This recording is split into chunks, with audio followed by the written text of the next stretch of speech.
अस्सलाम वालेकुम नाज़रीन। MW न्यूज़ में भले कार अॼु ब्रेकिंग न्यूज़ खणी आया आहियूं त सिंध जे एहसास किफ़ालत सेंटरनि ते कटौती। हलंदड़ 12,000 रुपयनि मां 1,000 रुपए जी कटौती जारी।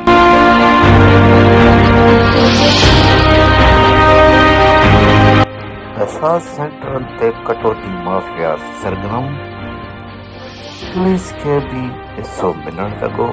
कलम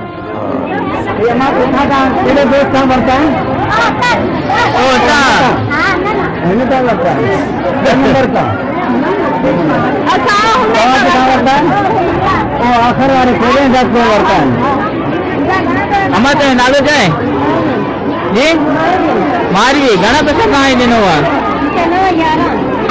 11 पैसा गणे देखा मन 1000 रुपया कहाँ जा कटो हुआ है।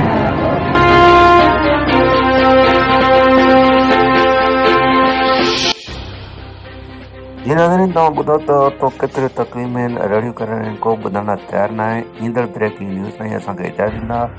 MW न्यूज़ खे सब्सक्राइब करियो ऐं इन जहिड़ी बहितरीन ख़बरूं ॾिसण था रहो।